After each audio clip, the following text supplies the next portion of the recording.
Subscribe કરજો. Thank you for watching. માં તમારું બધાનું સ્વાગત છે. આજે આપણે બનાવીશું ફરાળી પેટીસ. અહીંયા મેં 500 ગ્રામ બટેકા લીધા છે. તો ઉપવાસમાં આપણે ફરાળી પેટીસ ખાઈ શકાય. 1 કપ જેટલું આપણે પાણી એડ કરીશું અને હવે 3 થી 4 જેટલી આપણે વિસલ કરવાની છે કુકરમાં અને સ્વાદ પ્રમાણે મીઠું એડ કરીશું.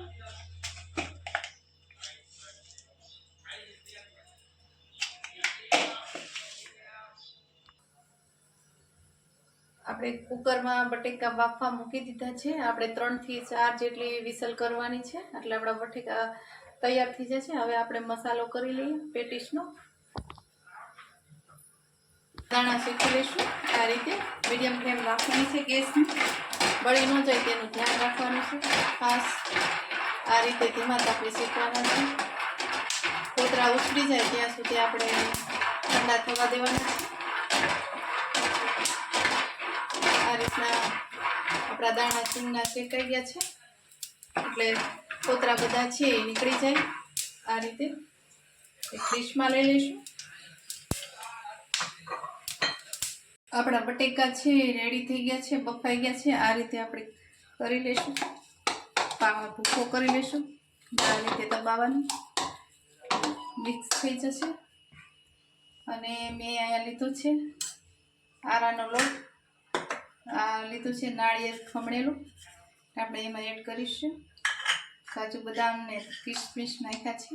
3 વસ્તુ એડ કરીશું. 1 ચમચી જેટલો આપણે મરચાંની પેસ્ટ નાખીશું, આદુ મરચાંની. અને સ્વાદ પ્રમાણે મીઠું એડ કરીશું. કેમ કે બટેકામાં મીઠું હોય એટલે આમાં ઓછું આપણે એડ કરીશું. આ રીતે તમે બનાવશો તો એકદમ સારા બનશે પેટીસ. 1/2 ચમચી જેટલું જીરા પાવડર એડ કરીશું અને 1/2 ચમચી જેટલો આપણે ગરમ મસાલો એડ કરીશું. ગળપણ હોય એની સામે આપણે ખટાશ નાખવી પડે એટલે આપણે લીંબુ અડધું એડ કર્યું છે આમાં. એટલે આપણું ટફન છે એ એકદમ સારું બને છે. અને ખાંડ નાખીશું. 1/2 ચમચી જેટલી ખાંડ એડ કરીશું. તમારે જેવી ગળી તીખી મોળી જેવી બનાવી હોય એ પ્રમાણે તમે સ્વાદ ખાંડ નાખી શકો છો. આપણું બેટર છે એ હવે ગોળી વાળી લઈશું. આ પેટીસની એકદમ ગોળ થવી જોઈએ. આ રીતે તમે બનાવશો તો તમારું જરૂર એક સારી બનશે.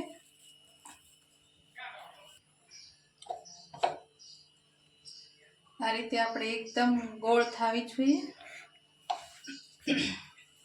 આપણી પેટીસ સારી બનશે એકદમ. આવી રીતે તમે ગોળ ગોળ કરવાની છે. સિંગનો ભૂકો છે એ આપણે એડ કરીશું. આ રીતના મિક્સર જારમાં આપણે ક્રશ કરી લીધો છે. આ રીતે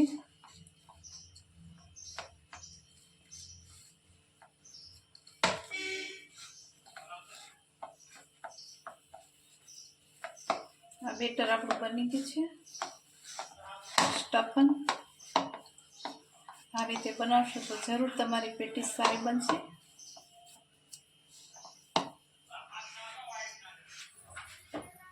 હવે આપણી ગોળી એકદમ રેડી થઈ ગઈ છે એટલે હવે આપણે એનો બટેકાનો માવો બનાવીશું. એનું ઉપરનું કવર તો એને પણ આપણે બટેકાને આ રીતે મસળી લઈશું.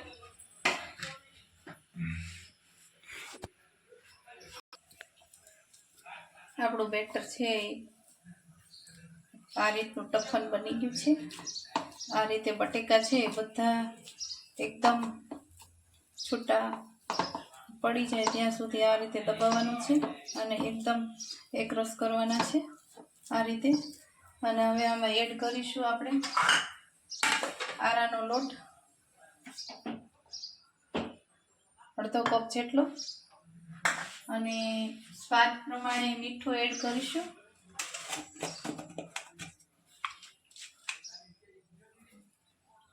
કેમ કે બટેકામાં બાફવામાં મીઠું નાખ્યું એટલે આપણે થોડું ચોથાઈ સ્પૂન જેટલું આપણે મીઠું એડ કરીશું. આ રીતે લોટ બાંધવાનો છે.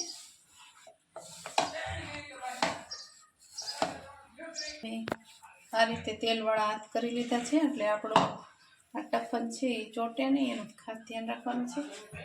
આ રીતે બનાવીશું.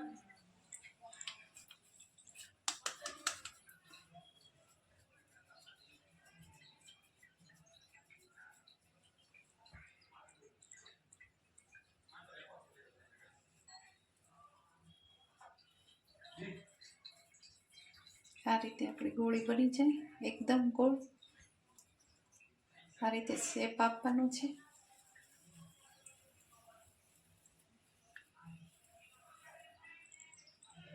આ રીતે આપણે ધીમા તાપે તળવાના છે. આપણું તેલ ગરમ થઈ ગયું છે. ગેસની ફ્લેમ છે એ મીડિયમ રાખવાની છે.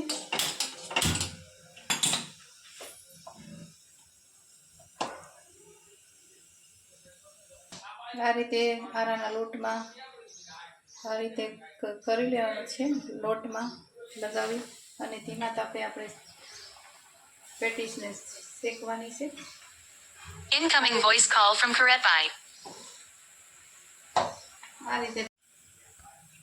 આ રીતે ધીમા તાપે થવા દેવાના છે અને 2 મિનિટ સુધી આપણે હલાવવાની નથી પેટીસને, નહીંતર આપણી પેટીસ છે તે વિખાઈ જાય છે. એટલા માટે આ રીતે ધીમા તાપે થોડું બ્રાઉન કલર નહીં થાય ત્યાં સુધી થવા દેવાનું. પછી આ રીતે હલાવવાનું છે.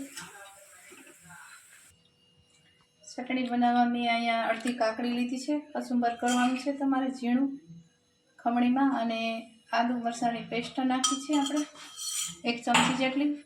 સ્વાદ પ્રમાણે મીઠું એડ કરીશું અને 2 ચમચી જેટલું 2 થી 3 ચમચી જેટલું આપણે દહીં એડ કરીશું. આ રીતનું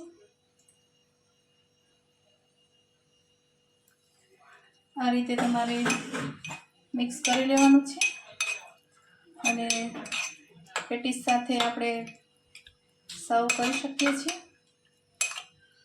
આ રીતે આપણી ચટણી બની ગઈ છે.